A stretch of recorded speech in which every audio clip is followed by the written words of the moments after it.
turning 30, I used to see myself as a Superman, and one day a fuse just went out. Growth equal stress plus rest. Do not compete with others, compete with yourself.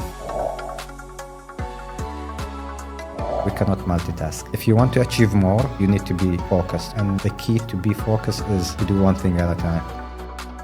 You have two options, the option of always being right or the option of growth. If you really want to grow, you cannot be right all the time. You need to make mistakes and to fail. What is the high performance mindset? It's first having Hisham Al Barwani is the head of business planning and economics at Hideo. In this episode, we spoke about the time he went through a burnout, the well-being related actions that he took to get out of it, and then why did he get into long distance running. All right, before we kick off with today's episode, if you can subscribe and like this channel, I'll truly appreciate it, and it'll help you bring you more and more high performance to the show. This is the high performance mindset, and today's guest is Hisham Al Barwani. Enjoy this episode.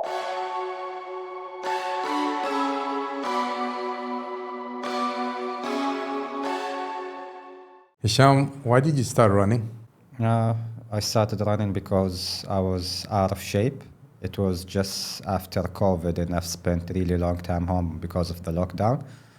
And before COVID, I've always used to see those friends and people who run 5K, 10K, and I used to see it, wow, it's challenging because on the treadmill at the gym, I would run for 500 meters, 1 kilo, but it's tough. And I was busy in the years between 2017 until 2020 with MBA.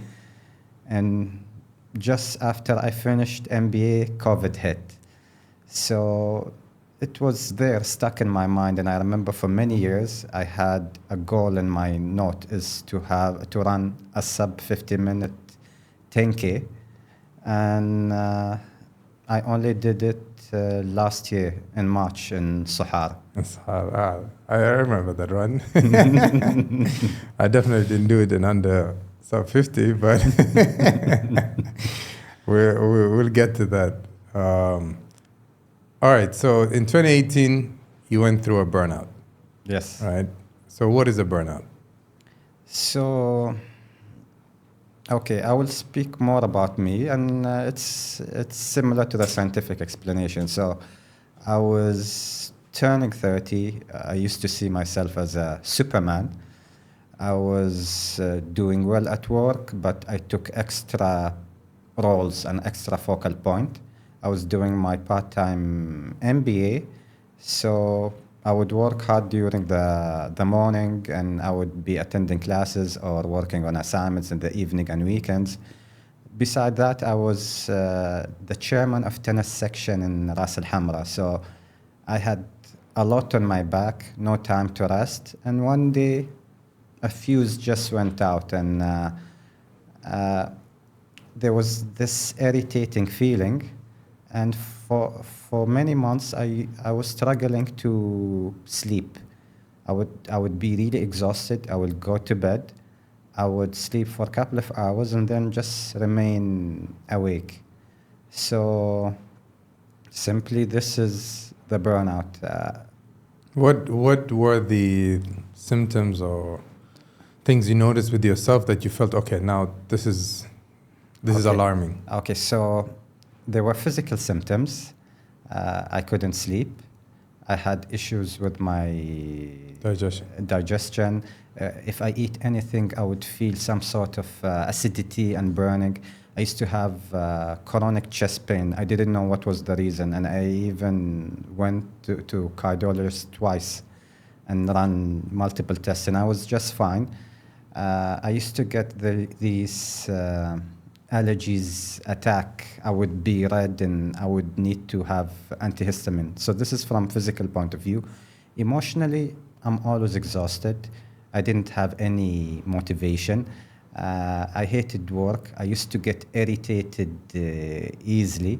I used to get also irritated by noise and light, and I was just sad. But luckily, I was surrounded with people that had faith in me, and they always reminded me that this is not you. Please come back. So I tried my best to come back. I mean, a lot of times, many people would express that they're stressed, right? But do nothing about it, or continue expressing that they're stressed through their bad attitude, but still do nothing about it. And it's not just about accepting. Let's say, I feel like there's a stigma when it comes to accepting that I'm going through a burnout, or I'm actually going through depression, right? And if you can't accept it, then you are not going to be ready to do the adjustments. And that's I feel is the it's like how, because it's a thin line. Like, you want to be resilient, you don't want to be a person who's always whining, but at the same time you have to be real with yourself and be like, there's something going off, and I need to make adjustments. And in most cases, we just continue expressing that we're stressed, but we do literally nothing about it, as if the whole stress is everyone else's fault, and none of it is our own fault of having that level of high stress. So how can a person be accountable, and accept that, yes, this stress is of my own doing? So you said it, because I went through multiple stages, and in the beginning there was that denial that there's nothing wrong with me, and I was pointing fingers to everyone around me. It's my work, it's my family, it's this person, that person. But there was another sound in me that it was telling me that no, what you're going through is psychological. And I'm a bookaholic. I went through multiple of books just to find the cure. Okay, maybe I would share a story why I went through the book journey. So one day I went to a clinic, and because of my sleeping issue. And I asked the receptionist, which doctor has the least queue? I just wanted to go in and out. And he told me this doctor, and this doctor had no patience for a reason. So I went there for just a few minutes. I told him about my issue. He didn't run any tests, and he was, let me give you a pill, and don't ask me what is it. Have it for 5 days. If it doesn't work out, come back. I went to the pharmacist. He gave me, I asked him, what's this? The pharmacist got nervous, and he said, it's something to make you relax. So I immediately Googled it, and I remember the definition. A pill for mental disease, and it was a strong antidepressant. So I gave it a try, and it helped me. It made me sleep, but there was massive side effects. Some physical, like throat dryness, some numbness, but I also had some illusions, and I didn't complete the 5 days. I just threw it. But this made me not trust all doctors for a reason. Okay, I was wrong. Not all doctors are was bad. Just the one who has zero cure.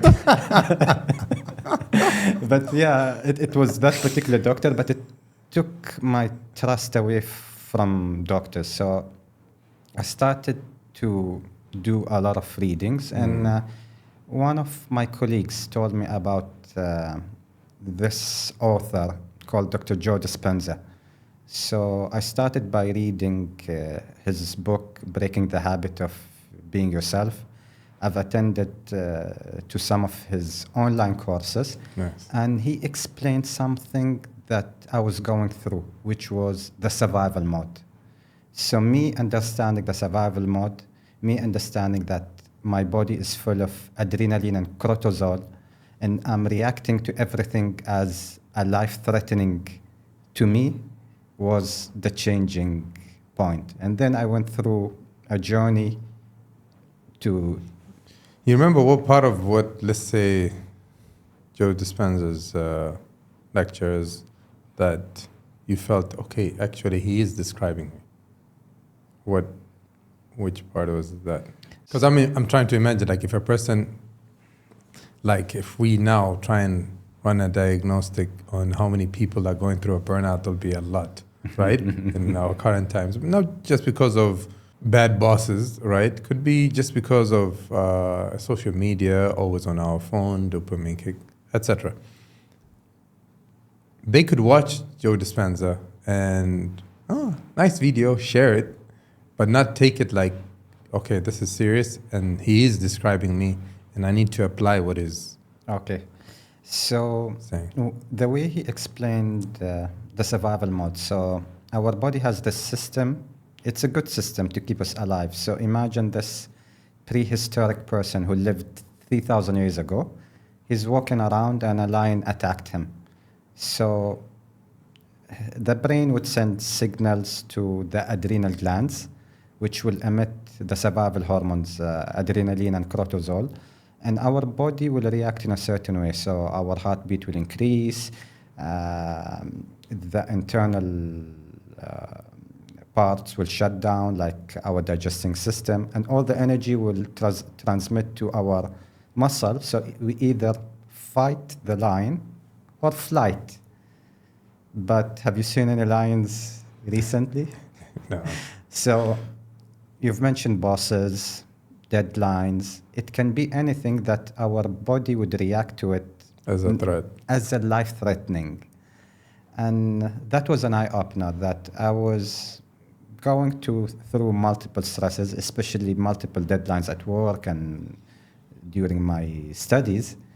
And I was reacting to them like it's life-threatening. And my body is full of survival hormones that now even the smallest thing, I react to it in that way.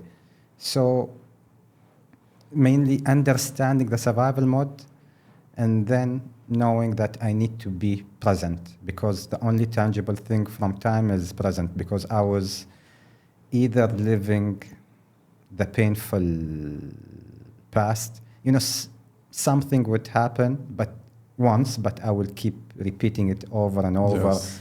In my mind, or based on my past, I will be predicting a similar future. Yes. And I was never present. So he opened my eyes that, okay, we're never present, we're never mindful, and the only tangible thing in time is the present time. And I started to be in the present moment and do whatever activities that will help me to be mindful. And what are those activities? So, running, hiking, spending time in nature, and doing what I would prefer calling it mindful exercises. I wouldn't call it meditation, because meditation is linked to certain cultures and religion, but just sitting in a quiet place, sitting comfortably, closing your eyes, breathing deeply, and putting your attention on the way you breathe. In the beginning, it was very challenging because my mind was just running, and then I managed to be able. Like, when would you do it in the day? So, at the very beginning, I would do when I came to know about mindfulness exercises. I used to do it like 3 times a day, but for a short period of time, 5 to 10 minutes. Okay. When I wake up, sometime after work, and just before I sleep, just to relax. And in the beginning, I used to struggle, but later I would maintain 20 to 40 minutes of meditation calmly. And what are the positive effects you saw in your life, like from doing that, from meditating? So it really relaxed my body. That irritation that I used to have, the allergies, the chest pain, the digestion problems that I had, all started to go. I started to sleep better. And even from mental and emotional point of view, I started to relax, be happier, be able to focus, and less thoughts because my mind was racing. So aside from meditation, what were the other things that changes you made in your lifestyle that had impact? Spending more time in nature. So we live in Muscat, so I used to go a lot to the beach. I started hiking, going up the mountains, wadis during the weekends, and a lot of people are surprised. Okay, why would people wake up at 4 a.m. in the weekend and drive 2 hours and then walk for 10 hours uphill? But there is that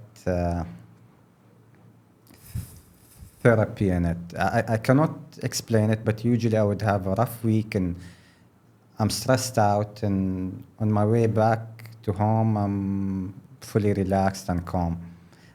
And it's hard to explain it if you haven't experienced it, but I'm sure all the people who go hiking know what I'm talking about. Is it because it makes you disconnect somehow, or? Okay, one, you're forced to be mindful because you really need to watch where you're Yes. stepping. You're forced to be in the present moment. Secondly, it's being in nature. Like for instance, we're in this room. There are vibration because of the AC, because of the different devices, but our body has normalized it, and it's not good for our body. But when you are in nature and there is no this artificial vibrations, it's good for the body. It helps it to relax, and it has some therapy on it. And what were the things that you feel after you started getting into well-being and meditation that you learned that prior to the burnout you didn't know about, or you had misconceptions? There is a book that is called Peak Performance, and the whole book is about an equation. So it's called growth equal stress plus rest. More than 6 years ago, I was only focusing on the stress bit. I was focusing on which task to finish and which project, and I didn't pay attention on the rest part. But it opened my eyes that to really achieve growth, we really need to have some rest. And you're into workouts and at a certain before triathlon, you used to be somehow a bodybuilder. Yeah. And you know that to build a muscle or a muscle growth requires you to put some stress on it, the weights, but it also requires you sleeping, Recovery.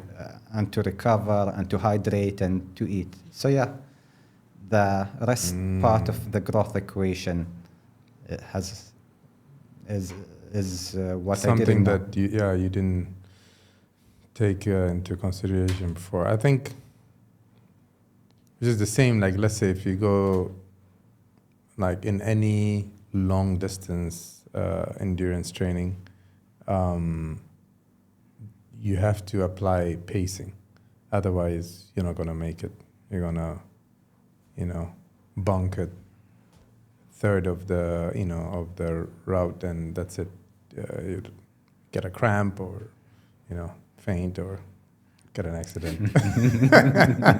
So when I speak with my friends, I always tell them that life is like long distance running. So, and you are there competing with yourself.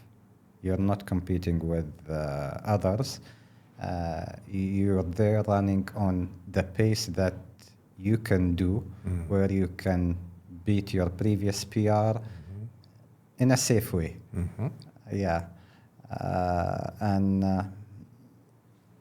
you've mentioned about running. So a couple of years ago when I ran my first race, it was a 5K. It was a really good experience for me because I've learned from failure. I had a goal that I will run 5K in 25 minutes. And I had a plan. And my plan is from the very beginning, I would pace myself on 5 minutes per kilometers.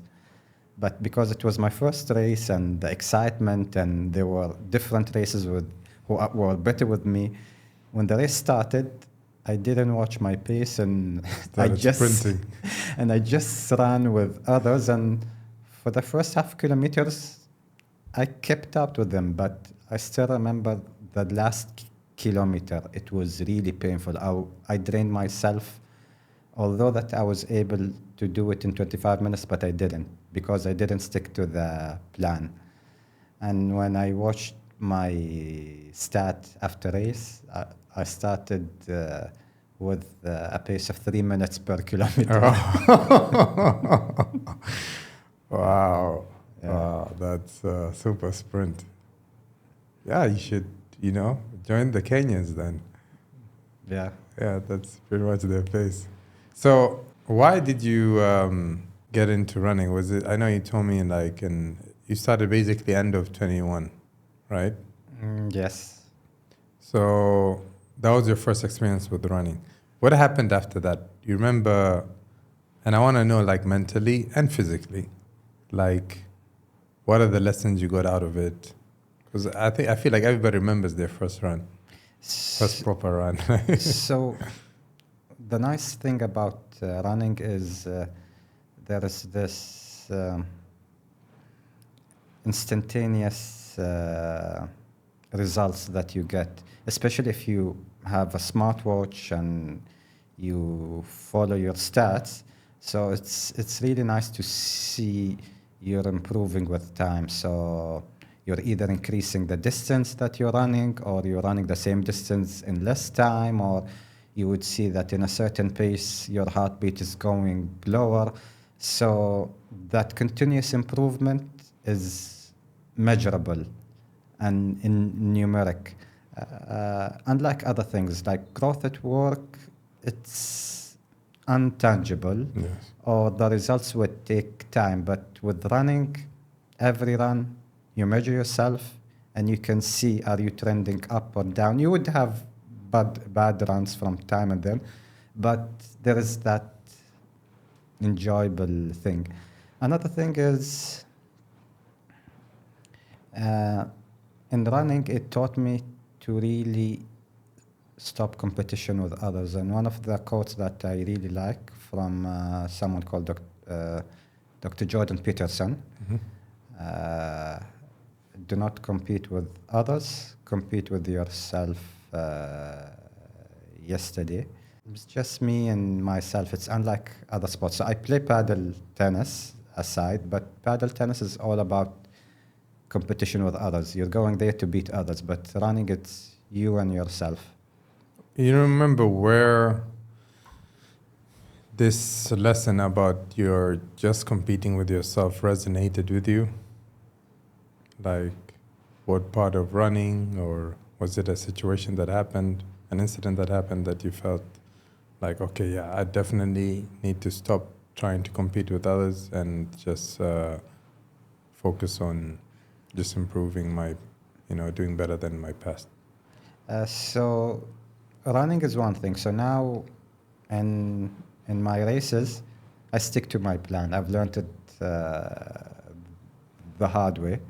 So if my plan is to run 10K in sub 50 minutes, I will stick to the pacing.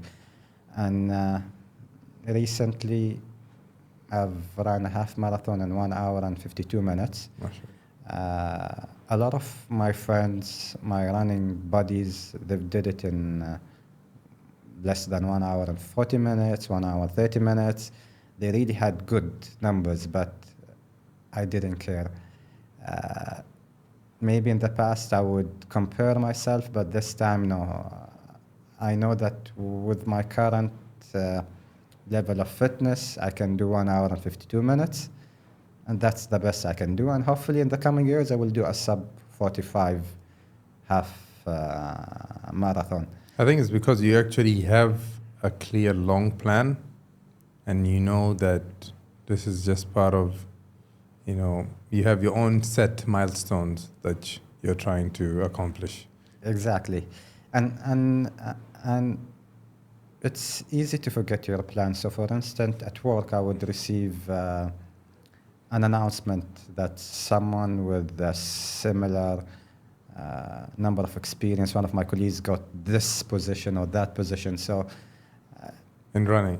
no. Oh, okay. At work. At work, okay. Yeah, a Career-wise. leadership position. So, for a second, I would feel, oh, I would want that, but pausing and remembering my long-term goal that, okay, this position wouldn't Doesn't fit. serve me. I have a plan and what I'm doing now, and my next step is defined, and I just need to stick to it. So it's really difficult. Subconsciously, we would always compare, but we need that moment of stillness where we stop ourselves from comparing and remembering our long-term plan, and we need to also appreciate our progress, remembering where we were previously, where are we now, and we did that a certain improvement, and just give yourself a pat on the shoulder. Usually, how do you do that with yourself? It requires a moment of stillness. It really requires to sit down alone and So have good. that conversation, because there will be that uncomfort feeling, there will be that noises, and I really need to sit, listen to those voices, and then have a dialogue with myself and tell myself, no, remember your plan, and I shouldn't be upset for not having this, and no, I'm doing well if I compare myself with myself yesterday. And sometimes I will be, okay, there's no progress. I need Step to up. pull my socks and step up. You remember the runs where you feel you are really out of your comfort zone, and then those runs became a milestone, like because you managed to push through? Yes, so at the first year, I used to join group runs, or at least I would run with the body, and they're all way better than me, and they would be running in their comfort zone, where I will be literally in pain, some muscle pain, and I would be struggling to take the breath, but it really helped me to progress until I've reached to a level that, okay, I can run on my own and I can push myself on my own. But yeah, I remember those runs. Honestly, I definitely did learn from you when when we went for the Sahara run. Sahara, Yeah, yes. the take 10K. So I think I mentioned this on the episode with Aziz. Like, I think I had met Aziz and I told him I want to, get into endurance training, and then he told me to get into Ironman, blah, blah, blah. And then I think within probably that same week or something, I ran into you and watching my brother play Paddle. paddle, and then we started talking about personal development, and I saw you were passionate about it, and usually I'm the one who's passionate about it. So seeing, someone else being passionate about it, I was enjoying, listening, and then you're like, yeah, how about we catch up over a run instead of, because I told you, I was excited. I was excited. I managed to do 5K, and that was like a PR for me. And of course, also because I had knee pain and all that. So you're like, how about we catch up for a run? And we'll do an easy 6K. Instead of us chilling and having coffee, we'll go and do a 6K. I was like, in my head, I was like, this guy wants to go for a 6K and talk while running. I don't know if I can do it even focused. So, and then alhamdulillah, we did the 6K, and you're like, how about we do another one more? I was like, and in my head, I'm like, Hisham, you never back off. You never quit. I'm like, yeah, of course. Let's do another 1K. Why not? Inside me, I'm like, I'm done.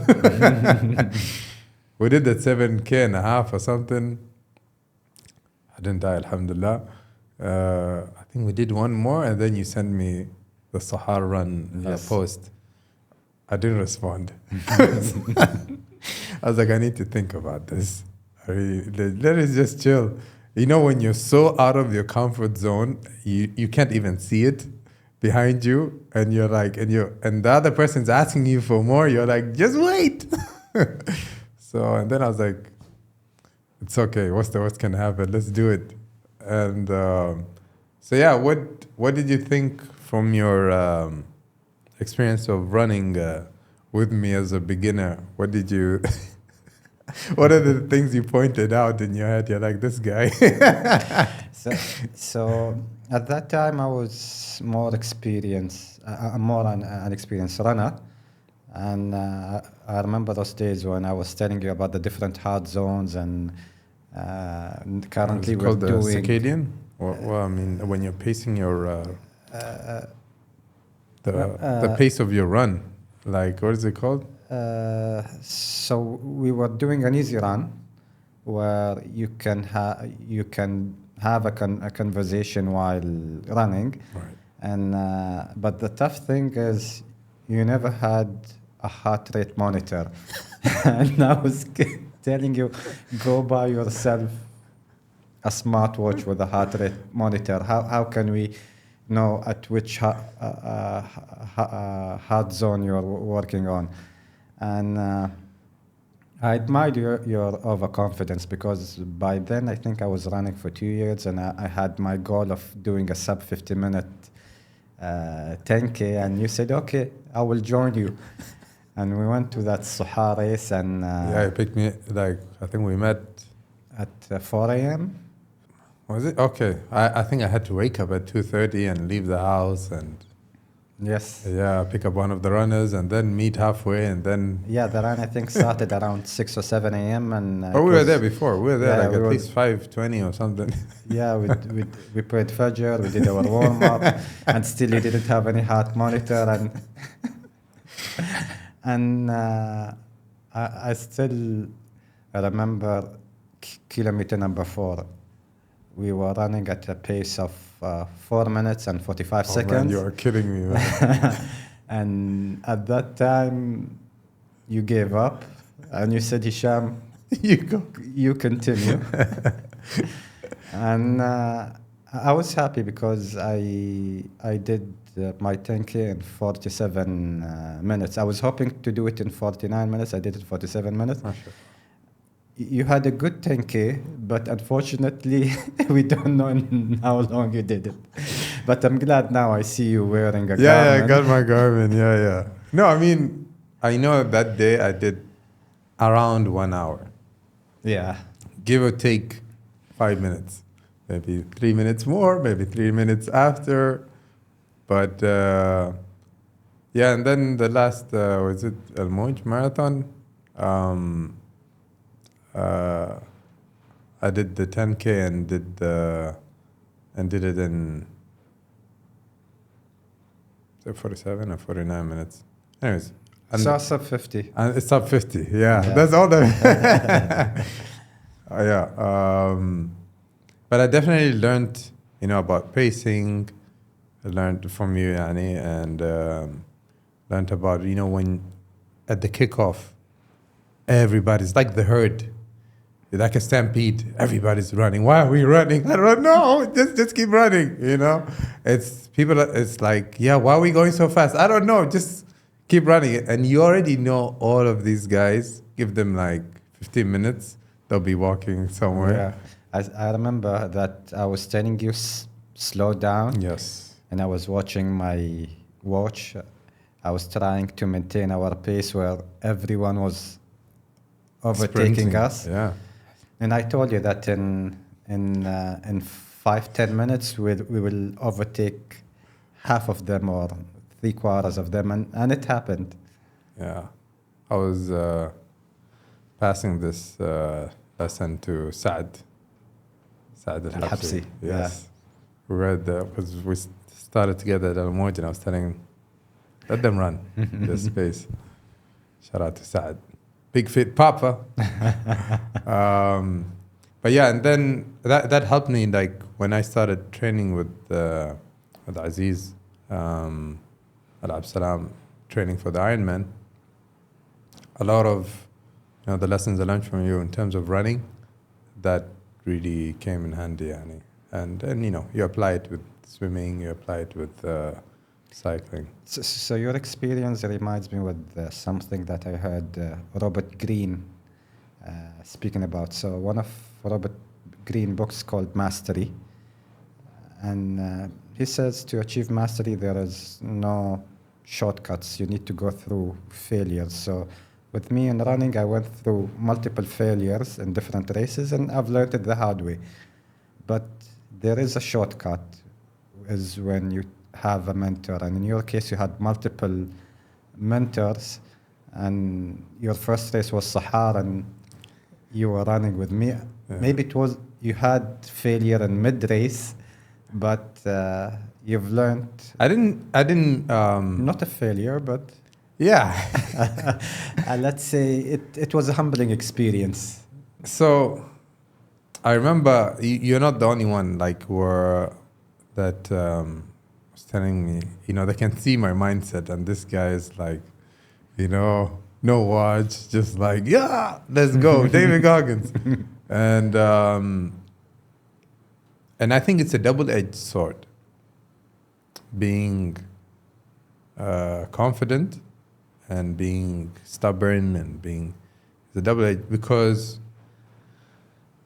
I did consider the advice of you do not want to break, because if you break, it might Stop you for a few stop months. you for a couple of months. You might have an injury. Yeah. So I always had it in the back of my head, but there's the other side of me, which is extremely impatient.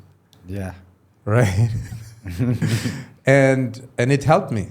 It helped me progress, alhamdulillah, fast and to be able to do the Ironman. Yes. And it's always I'm on that line where I'm almost breaking, because almost every training is like a PR. It was for me, whether it's swimming or cycling or running. But starting the running was just painful. I had the knee problem. You remember the under my foot, like I would have like this nail. Plantar fasciitis. Yeah, fasciitis, that one. I had it for a while, and then it went, alhamdulillah. I think it went because with the swimming and cycling, other parts of my leg developed. Mm-hmm. So there was less stress on the knee and on the foot and on the calf. And these were my major downfalls. The muscles are there, but they don't get activated. Yes. And that causes overstress on a particular part. And you're not only, there was someone else when they're hearing like how, I'm pushing still with that fasciitis, and I'm going, you're going to break. And I'm like, it is what it is. Still going to show up. So, but it's a thin line where now, a year later, there is more respect for pacing. Yes. Pacing. There is the mindset part, because I thought it's all mindset. No, it's like, as you said, it's like probably around 70. I agree. It's probably around 70 or 80%. Probably 80% is mindset, showing up, just showing up, consistently. Yes. But then there's the strategy, mm-hmm. How you're going to pace yourself, how are you going to hydrate, nutrition, all of that. I mean, when you're doing a run, you need it. So imagine if you're going to do a swim and a cycle and all of that together, and then you're running in the heat. Like I noticed this when I was running in the Ironman. A lot of people who had passed me, a lot of Europeans, they're not used to the heat. So And that day, yes, at the beginning, at 6:30, it was freezing in the water. But Yeah. yeah. Towards midday, it would be tough. It was so cold. The water was so cold for me that the 1K going is fine. And on the way back, and I did it like going, I did it all breaststroke. Everybody says like, how do you do? First time I hear somebody doing Ironman with a breaststroke. But hey, it is what it is. So you adapt, you Yeah. know? It's your own journey. As long as you achieve it, don't matter how you do it. Yeah. So going, it was fine. On the way back, that's where part of my plan is on the way back, I'm going to change to freestyle. Maybe like 200 meters and two of my fingers it went numb. After moving to freestyle? Or probably just before. Not because of the form of swimming, Okay. just because of the temperature. Oh. And everyone was wearing like swimsuits. Even the Europeans, they were wearing swimsuits. You know, it helps you with the buoyancy. You don't get to feel And cold in the water. I was just wearing a normal tri-suit.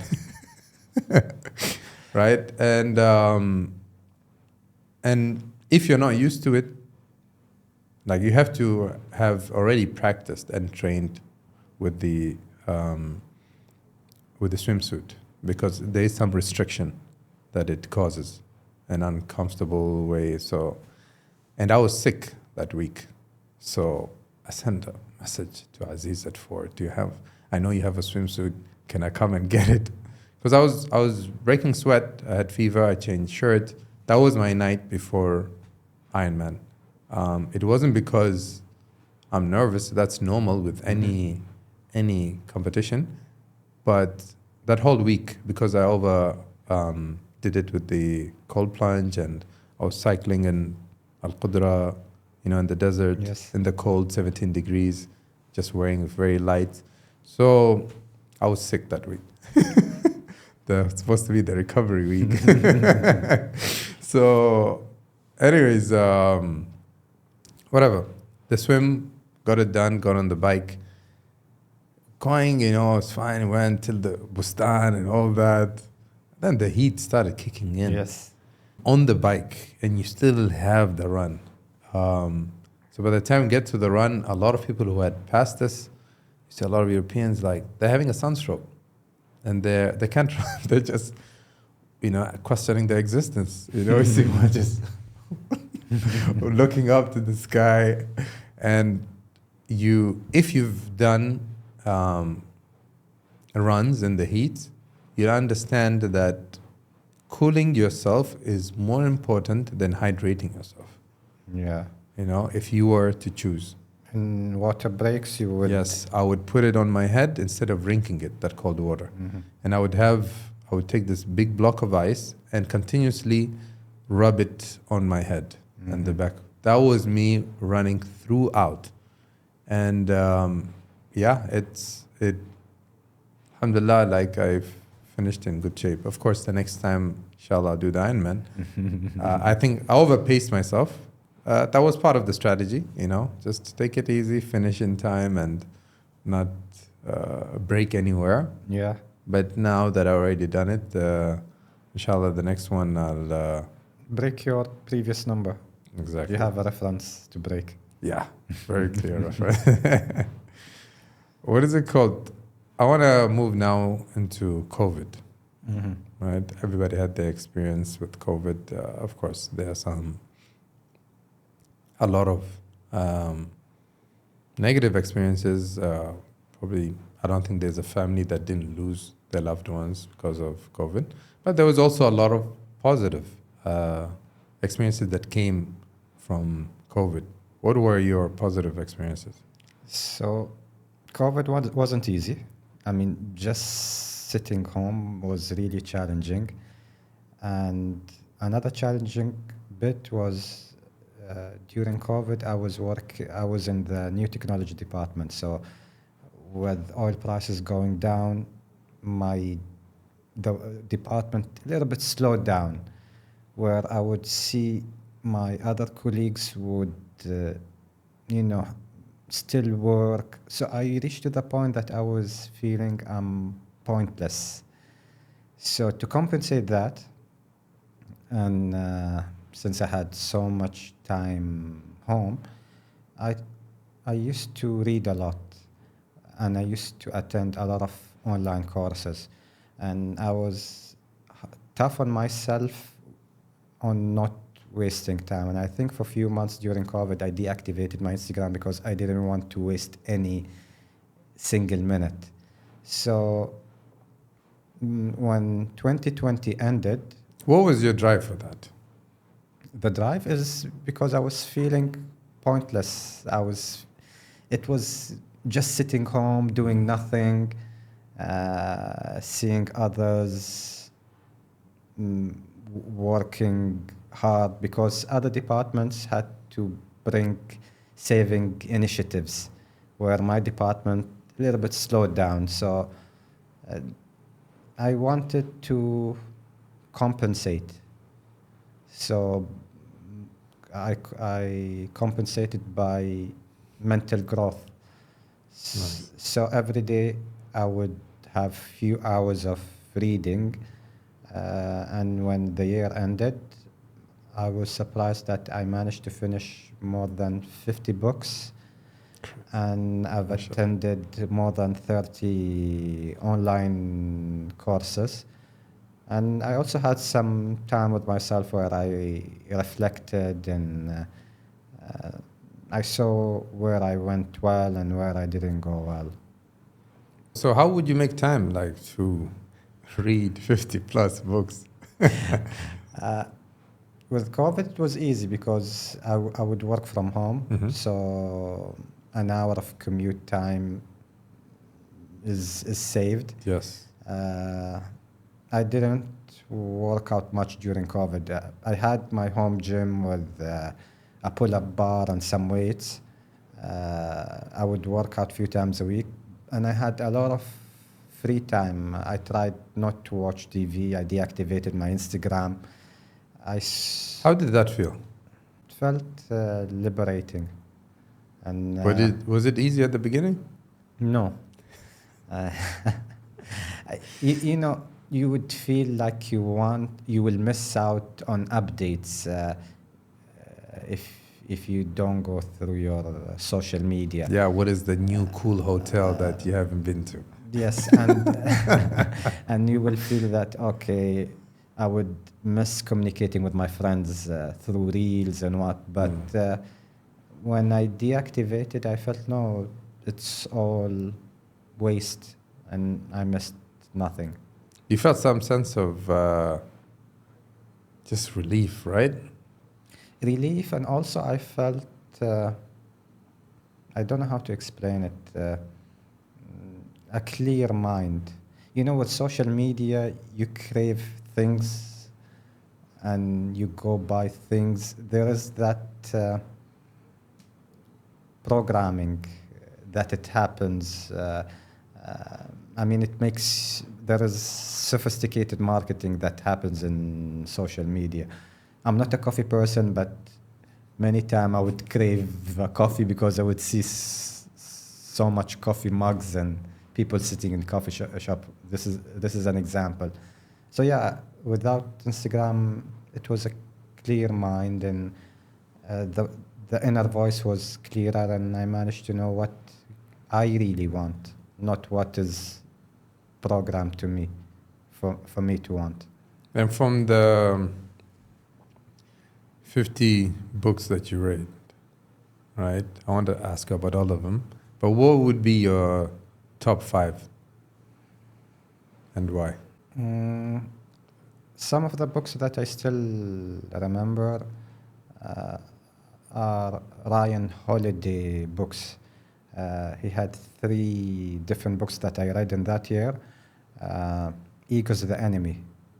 So in that book, he speaks that sometimes people get blind with their ego and they think that they know everything. And he brought up many stories from histories of people losing due to their ego. So I learned the lesson that always be humble and see things as it is. His second book, Obstacle Is the way. is the way. I've read it in the right time because I was moving from being burnout to resilient. So during burnout, I used to avoid obstacles and I would be dramatic when I face obstacles. So it made me realize that obstacle is the way. I need to accept it. And whenever I face it, I need to just calm down and act in a brave way to overcome this obstacle. The third book, called Stillness is the Key, that be- between time we need to have a break. We need to stay still. We need to stay alone to recover, but also to reflect. So it made me appreciate my own time to just sit and reflect, listen to the different voices in my head, have the dialogue with myself, and remembering what is my long-term plan. Plus, okay, you've mentioned Other five than books. so other than Ryan Holiday, Robert Greene, which one? Mastery. Mm-hmm. He spoke about the different steps of reaching to mastery, and he opened my eyes that failure is a positive thing, and we really need to embrace the failure. One of my favorite quotes is, you have two options: the option of always being right or the option of growth. So what it means, if you really want to grow, you cannot be right all the time. You need to make mistakes and to fail. So I really loved his book, Mastery. Another book for the same author, Robert Greene, it's called Laws of Human Nature. It was quite deep. He speaks about different aspects of the human nature, like we being irrational, and we have a lot of biases in us. So I wasn't aware of it, but Give me an example. so now I know that I'm not really rational when I take decisions. I take decisions because of my emotions. I might take a decision because I'm afraid of something, or I would take another decision because I'm excited. So I would pause and ask myself, is it a rational decision? And at least now, if I take an emotional decision, I You're know it. aware of it. I'm aware of it, and I admit it. And people will ask me, "Oh, why did you buy this car?" I will tell them, it's a pure emotional decision. It just looks attractive. Nice. And also, you did an online course during COVID on the 7 Habits of Highly Effective People. It's not really an online course. It's more like A summary. a summary, a presentation. So So out of all the books, why did you decide, okay, I want to do it on a summary on this book? okay, so The 7 Habits is my all-time favorite book. I've read it 3 times. The first time I've read it, maybe it was in 2007. This book, I consider it like the Bible that I Of personal follow development. in my life. It's quite deep. It's one of the books that focuses on character ethics. And what I mean by character ethics is who I need to be for things to work out. Majority of the self-help book focus I on like something that. called personality ethics, and it speaks about what things you need to do to get things. So you might not care about your subordinates, but you will act in a certain way just to gain their favor. But with 7 Habits, no. Honesty, transparency, and all these ethics are major. So that's the first thing. It's quite deep. It looks at the character, not the personality. Secondly, it looks at the private victory, how I can succeed on my own, and how I can move from being dependent to independent. And it also focuses on the other element, which is called public victory, how I can succeed in dealing with others. And I will move from being independent to something that I've learned for the first time in this book, interdependence. If you're independent, you can achieve good things, but to achieve greatness, you really need to be interdependent. You really need to be able to work with others and synergize your effort with their effort. And the last part of this book, sustainability. So it's habit number 6, sharpen the saw, which is preventing yourself from burning out. If I give you 10 pieces of wood to cut with a saw, if it's not sharp, it will take you forever and you will hurt your arm. But if it's sharp, you will finish in a few minutes. With less effort. With less effort. So it's a well-rounded book. It's a very deep, and it matches with my beliefs from Islam. Give me an example, please one. Okay, habit number 4, win-win. So there are different approaches when you deal with people. Win-lose, I gain on your favor, or I lose for you to win. You know, some people would sacrifice, but this is also not good, because on the long term, you might depleted. I get depleted, and you might always take me for granted and take advantage. And there is this hasad, lose-lose. I don't get it, you don't get it. So win-win is something that is will take effort in the beginning, because you need to understand my point of view, I need to understand your point of view, but in the long term, it will build that trust, and deals between us will be faster because we have that trust. You know that I will never take advantage of you, and whatever agreement we will reach, it will serve both of us. Serve both of us, yes. So if we couldn't achieve win-win, what does the book ask you to do? No deal. So it's either win-win or no deal. You never go for win-lose, lose-win, or lose-lose. Right. Love it. All right. On a final note, from all the things that, you learned through personal development, all the books that you've read, your experiences in your career and many years, your experience through running and through competing, what would, in your terms, what is the high performance mindset? It's first having the end in mind, to have a certain long-term goal to achieve. That's first. And 2, to be really disciplined and work every day to achieve that long-term. Also to be disciplined, to not be distracted by others or by whatever coming object. And to do all that in your own pace, that you can grow and you can stay healthy, safe, and resilient. Because there's no gain of taking a very fast pace, faster than you can handle, and then you break down physically and emotionally. Mentioning those points, you reminded me 2 questions that I wanted to ask you earlier. So thanks for mentioning those.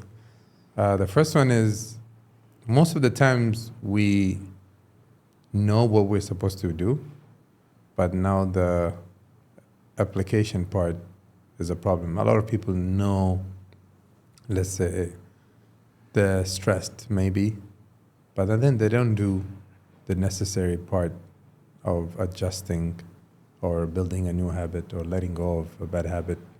Where do you feel you managed to do right? So it's something that I learned from the book, The 7 Habits of Highly Effective People. So habit number 3 is putting the first things first.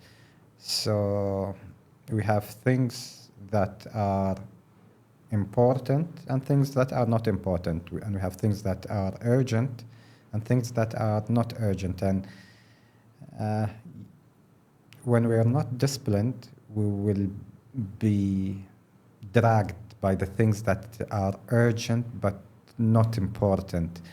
Uh, Certain invites, attending certain meetings, addressing certain emails, or even worse, we will waste our time on things that are not important and not urgent. Like in a day, you would finish a series on Netflix, or you will spend 3 hours on Reels on Instagram. So if we know our goals, we will know what the things we need to actually achieve them. And usually there are things which are high important, but unfortunately not urgent. Eating healthy, exercising, it's not urgent until you're sick. Yes. Reading a book, it doesn't have that urgency, but it's very important. So having a weekly schedule, something that I've learned, weekly and a monthly schedule, and always scheduling that tough stuff, the things that are important but not urgent. And in the remaining time, I can address the less important things. And lastly, right? Because I saw that you took a course on improving your focus. Can you share with us what you learned about how we can improve our focus? Okay, one very important thing from that is we cannot multitask. If you want to achieve more, you need to be focused, and and the key to be focused is to do one thing at a time. And unfortunately, and I'm guilty, I always multitask. For instance, I will be watching TV and on the phone on the same time, and it's not good to finish the tasks, and it's also not good for our focus, and we just distract ourselves. So it's just being humble, accepting that we cannot multitask, and finishing one task at a time. Hisham, thank you so much for today. Definitely, I need to watch this episode again and take notes. One question. It doesn't feel awkward to call your name? Yes.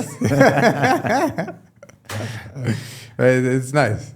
It's nice. I don't know when it will be the next time I'll have another Hisham sitting on the other side. And the funny thing is, I remember in less than a year, during our first run, we spoke about having a podcast, and I never thought it would come true, but I'm really impressed that you had that dream and you made it.